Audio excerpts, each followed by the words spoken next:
Hi there, I'm Jim Zirin. Welcome back to more conversations. Bosnia, Rwanda, Iraq, and Syria, all faraway places that evoke sobering images of death, devastation, and crimes against humanity. We know the story of those who have suffered, largely because of heroic war correspondents on the ground, who witness the fighting firsthand and bring us the facts of foreign genocide and humanitarian crisis. With us is the award-winning journalist Janine di Giovanni, who, in the tradition of legendary female war correspondents like Martha Gellhorn, has lived for the past 30 years in all these places, risking her life at tremendous personal cost to bear witness to the untold suffering of civilians caught in the crossfire of violent conflict. The New York Times hailed Janine's most recent book, The Morning They Came for Us, Dispatches from Syria, as searing and necessary. The book has been translated into 18 languages. Janine, we're delighted to have you with us on the program. Delighted to be here. Now, being a foreign war correspondent is an unusual occupation. Can you tell us about your background and how you got there?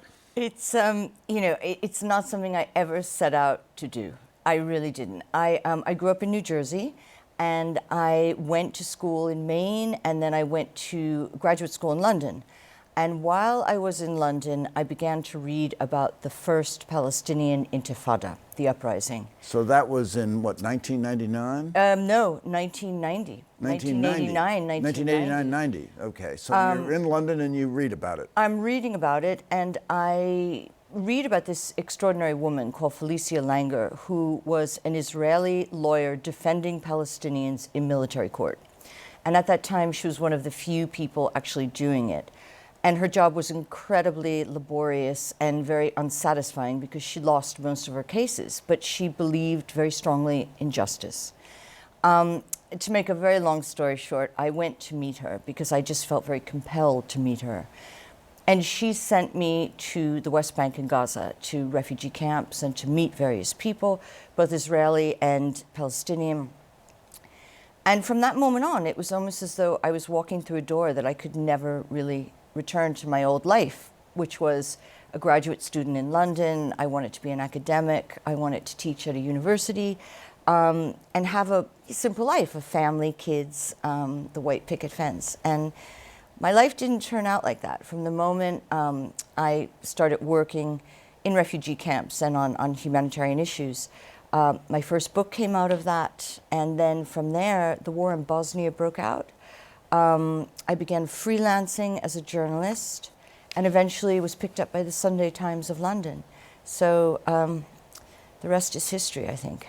So the war in Bosnia broke out, the siege of Sarajevo was around 1992? Exactly, 1992 to 1995. And so you hear about that and you say, well, I'm going to Sarajevo. Now, that's kind of dangerous, isn't it? It was very dangerous, actually. In retrospect, when I think about it, I think if I had thought about all the things that could happen, and the things that did happen to many of my colleagues or my Bosnian friends, it was horrific. We were in Sarajevo, which is almost like a basin, and it was surrounded on the hills by Bosnian Serb snipers who basically took pot shots at anyone who was walking in the street. So people didn't walk in the street, they ran. There were no cars because there was no petrol. Journalists were the only ones that really had cars. There were constant mortar shells, bombs, so that people were constantly, we'd constantly have to bring people to the emergency hospitals. The hospitals themselves had no anesthetic, were running out of supplies. The city was besieged. So it was a medieval siege. There was no water, no electricity. We lived by candlelight or generators that could occasionally get electricity. In those days, to get our reports out, we had to use a satellite phone, and it was $50 a minute. So for freelancers, it was very, very difficult. So it was the danger. It was logistically impossible.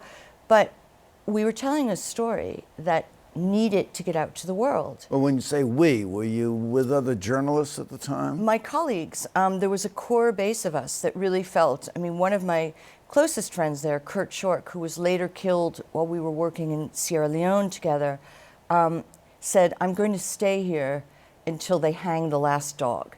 And he basically just felt that if we weren't there on the ground, if we weren't eyes and ears, it was before people had iPhones. So remember, now in Syria, everything can be documented. But then, if you didn't have the presence of journalists or aid workers, you had no evidence, no proof of the horrific human rights violations that were going on. Now, did you wear a helmet? Did you wear a vest that said, "I'm a journalist"? Did you It wouldn't have. I never had anything to avoid being shelled by sniper fire? I did have a helmet and I did have a flak jacket.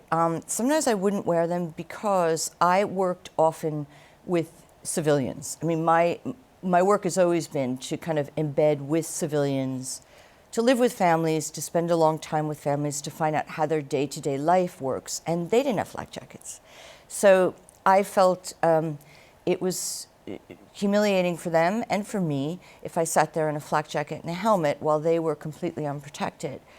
And also, it puts a division between you and someone, which is why I'm not a television journalist. And I really have compassion for my television friends because it's so much harder to enter into people's lives or to do a deep dive into what's happening on the ground. If you've got a camera and a microphone, I just have my notebook.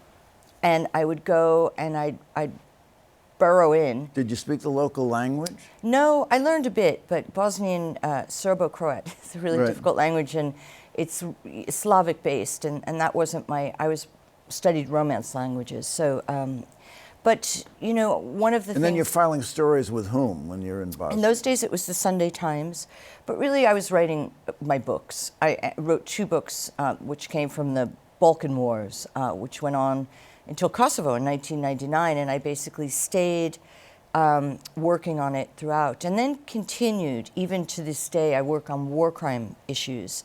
So Bosnia was very important to me. Well, one thinks of female journalists in the war zone, one thinks automatically of the legendary Martha Gellhorn, who really covered wars throughout the 20th century. Almost. Did you identify with her at all? Was she a role model for you? I did, and I met her. She was an extraordinary woman. Really, Did you meet Ernest Hemingway too, or just? Oh no, I think he killed himself before I was born. Right. So, but I did meet her, and she was an extraordinary woman. She was not a woman who liked other women, which is an interesting thing in my profession in those days. The few women that were in it weren't very supportive of other women, and so I make it a very big part of my role right now to mentor young female journalists. I think it's really important. Were there many other female journalists in Bosnia in the war zone? Not many, but there were on some. Your own? There were some. There definitely were some, but not many. And it was the start of Christiane Amanpour's career. There were, some very heroic female camera women who were extraordinary. Mary Rogers. There were some female producers who were wonderful, and there were quite a few, and there became more as time went on. But it was nothing like going to Iraq or Afghanistan, where it was so many women wanted to become war reporters. And now I saw and you probably did too, the Tina Fey movie, I didn't Whiskey like it. Tango Foxtrot. I really You didn't like it at but all. I mean, it sort of portrays the life of a war correspondent as sort of boozy and sexy. Ridiculous. And is that at all accurate? Well, look, I thought it was ridiculous on many levels. I thought to take humor into situations like that, I mean, I do have a sense of humor, but that is not the place for it. And I really loathed every minute of it. I thought it was inaccurate. But I think that, there is a part of our work that because we work so hard, of course you come back and you party. In Sarajevo, living in the Holiday Inn was like living in a third-rate college dormitory because we were sealed in. And it was so dangerous, and the hotel was bombed out completely. You had colleagues who were killed, undoubtedly. Many colleagues killed, many colleagues injured. And also, every time we stepped out the door, basically, we knew that someone was taking aim at us. So it was really frightening. And it was really, I think, the last time you could cover a war without, looking at the difference between reporting Syria, which, of course, the kidnapping is so desperately prohibitive to getting the story. And my colleagues, Jim Foley and Steve Sutloff, of course, were both kidnapped and beheaded. Oh, this is in Syria. They're This was kidnapped in Syria. by ISIS. Yes, kidnapped by ISIS. Well, we will get to Syria, but we're in Sarajevo, and there you met your husband. Yes, I did. And, I did. And he was a French photojournalist. Well, tell Yes. about that. What is it like to meet your husband in a war zone? Well, it was extraordinarily romantic, I have to say, which I think people do fall in love in war zones in a way that the intensity of it is, you're living by the minute, and your emotions are very hyped up because you're seeing horrific things and you're very involved with the people. So, you're falling in love seems in a way like a very natural thing. And it was very romantic. I was coming back from the front line. I was covered head to toe in mud. There had been a shelling. We feared that Sarajevo was about to fall. And he fell on his knees in front of me and said something like, "I'm going to marry you." And I thought, who is this guy? And I just kept walking. And we didn't see each other for many years. And then we met again in Algeria during the war there in 1998. And it took quite a while for us to actually get married. We didn't get married until 2003, after the invasion of Iraq, and then our son was born in 2004. Now, your husband was struck by sniper fire in Africa, wasn't he? Yes, he was. When was that? That was after you were married? He was shot by a sniper during the fall of Gaddafi in 2011. And yes, and it was very disturbing because it nearly hit his arterial vein. So you were very, very, very lucky. And you realize then that how incredibly dangerous it is, how fragile life is. And often when journalists are killed, like yesterday in Kabul, 9 journalists were killed, we often forget that many, many civilians were killed as well.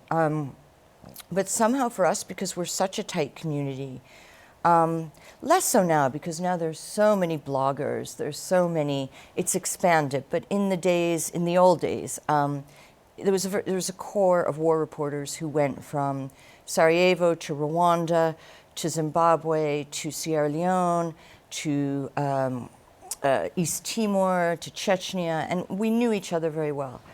And we kind of grew up together because we started out in our early 20s. It was a really remarkable experience, and I feel very humbled and grateful for what I saw, because it's allowed me to live my life now constantly in a state of gratitude for things like electricity, or every time I take a shower, I swear to you, I think, wow, water that comes out of a tap. Warm water out of a tap. Warm water out of a tap is a big deal, or able to make a cup of coffee. So I never take those things for granted, because people in refugee camps, people living on the edge, people under siege in Idlib or Homs or Aleppo, were living like that every single day. Well, what does it do to a journalist in the war zone psychologically? We know about now a lot of studies of post-traumatic stress syndrome. I mean, did you experience that? Did your husband? What effect did that have on your marriage, and your family? I was one of the first reporters that was used in a study in the American Journal of Psychiatry by Anthony Feinstein, who's an incredible psychiatrist, Canadian psychiatrist, who really began to turn the spotlight on the effect of war on war reporters. And he followed a group of us, about 30 of us, for 3 years. And I didn't have it. After being tested by him and analyzed and put under a microscope, I did not have it. And I remember saying to him, "But why don't I have it?" And he said, "Because you're right. Possibly it's your genetic makeup. It's like an alcoholic, genetically I wasn't predisposed to it. I also was able to write what I saw, and I felt in some ways that was deeply satisfying because I was giving people a voice." My husband is a cameraman. Photographers, cameramen, it's much, much harder for them to release, I think, the kind of agony that they're seeing in real time. So yes, he did have horrific PTSD.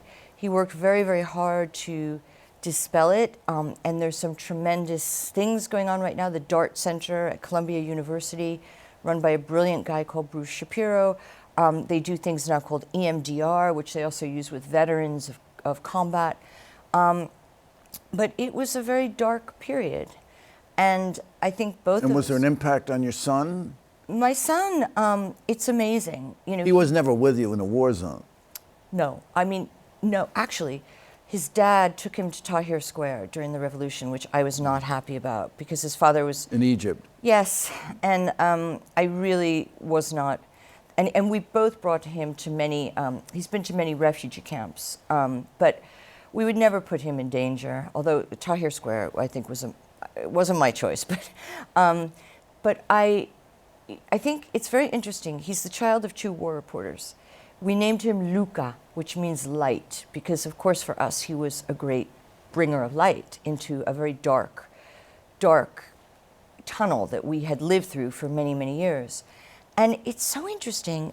Maybe children react against their parents, but he is the most pragmatic, sensible, mature child. And he's fascinated by foreign affairs, and he would talk to you about Assad, or he would talk to you about Senegal, but he's not drawn to darkness.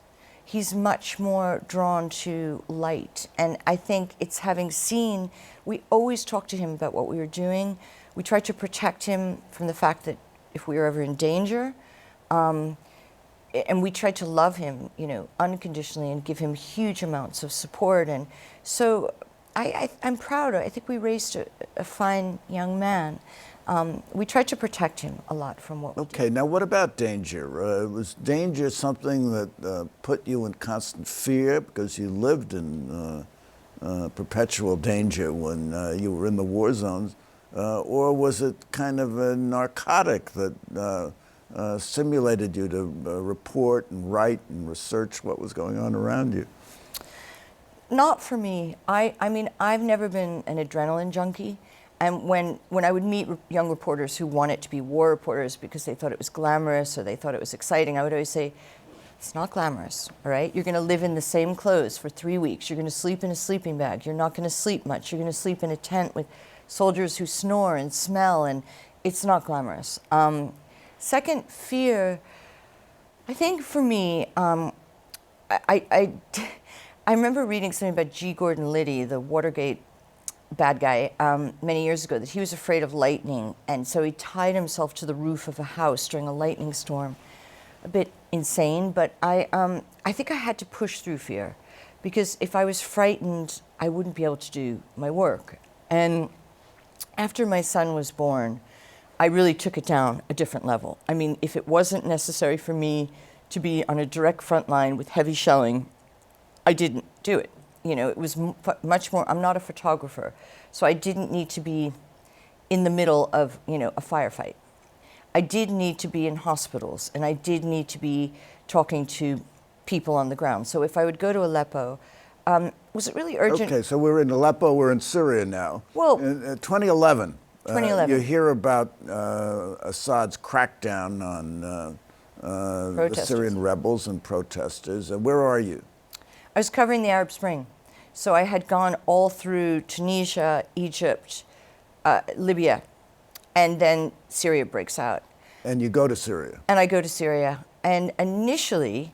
Now, what do you do? Where's your son when you decide to go to Syria? Yeah, this is really hard. And he was then, let's say, 2011, he was only, he's 14 now, he was only 7. I put limits on myself of how long I'd go away for. So the longest period I'd ever be away was 10 days. Away from your working out of Paris? Away from my son in Paris, yes. And when I would go, his dad was with him. We never would go away at the same time. We had a kind of unspoken rule. By that point, my husband and I had separated. You know, I'd like to say it was because of issues with the war, but I think it's just very complicated for 2 people, even if they love each other very much, to make things work when you have a lot of baggage. And but we love our child tremendously, and we decided that we were going to bring him up together. So we lived very close to each other in Paris, and when I was away, Bruno would have him. When Bruno was away, he would have Luca. And we managed to make it work. You know, we never left him, we never were both not there. One of us was always there. We try to explain to him before we'd go what we were doing. Sometimes, I'd soften it the same way I would for my mother. I would never tell her, I was in Kabul while the Northern Alliance were, with the Northern Alliance, I'd tell her I was in Tajikistan working with refugees. So I think you can lie, little white lies to kind of protect the people you love. Okay, well, Syria is a complicated situation, and it's really difficult at times to tell who are the good guys and who are the bad guys. In your book, you quote Harold Zinn, who says it's important for thinking people not to be on the side of the executioners. But who are the executioners in Syria? What do you see as United States foreign policy goals in Syria, if any? Do we have any dog in this fight? I don't think we do. I think we relinquished that in 2013 when President Obama decided he wasn't going to cross the red line that he had set. He was worried about sending arms to the Syrian rebels because the arms would be taken over by ISIS and by other anti-American forces there, other terrorists. But he allowed a vacuum to be filled by Russia, to be filled by Iran, Hezbollah, and he allowed Assad to basically eliminate his people with chemical weapons, with barrel bombs, with excruciating human rights, with people languishing in prison, tens and thousands of people who are still in prison on no charge, of course, because there's no law. So I'm very bitter about that because I do believe that we could have done things differently. So let's move forward because we can't really have hindsight about what might have been. What could we do now? Russia has foreign policy interests in Syria. Absolutely. They've had a naval base in Tartus since 1971. They oppose regime change anywhere, at least forced regime change anywhere in the world. Iran is trying to stir the soup, and you do have a Shia Alawite regime governing the country. But what's the United States' interest? Well, we don't want a failed state in the Levant because it will breed. I believe, working very closely with refugees in Lebanon, in Turkey, in Jordan, these people have been sitting in refugee camps for 7 years. Think about a child born in a refugee camp. Think about him in 10 years. It is so easy to radicalize someone when their life is absolutely miserable.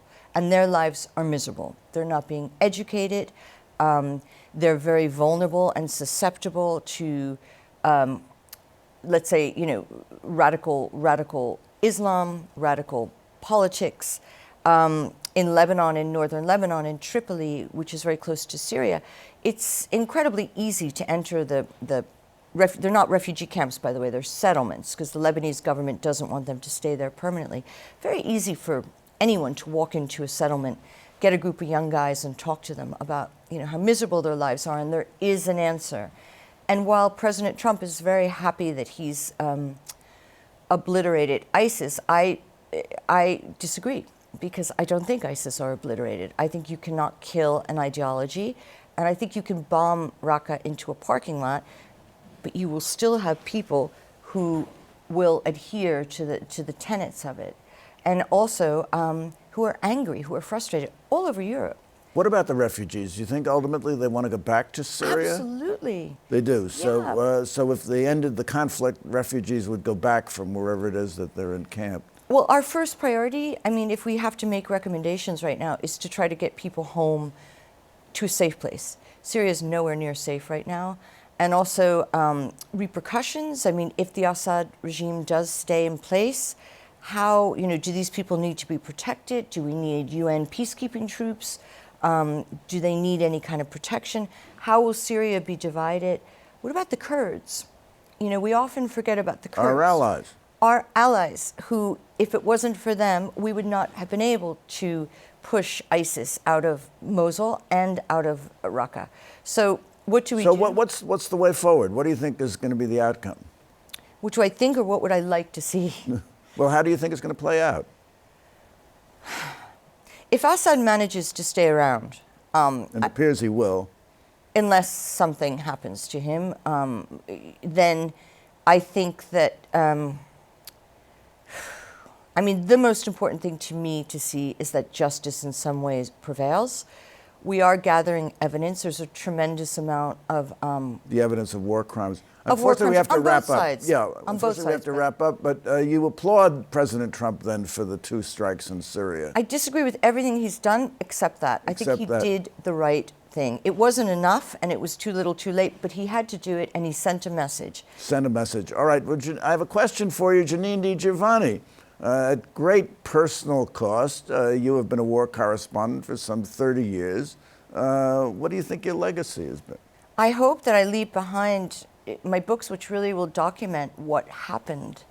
You know, I was there, I saw it. I want people to never forget that this could happen to any of us, and we're only in a safe place living in the US where there's no war right now by pure fate. And this could be you, this could be me, and we should just be grateful every day. So the horror could be you and it could be me. Absolutely. Janine di Giovanni, thank you so much for Thank coming you by. so This much. has been wonderful, and It's a thank you pleasure. so much for your service to humanity. Thank you. And thank you for coming by. Tune in next week for more conversations. I'm Jim Zirin. Take care and all the best.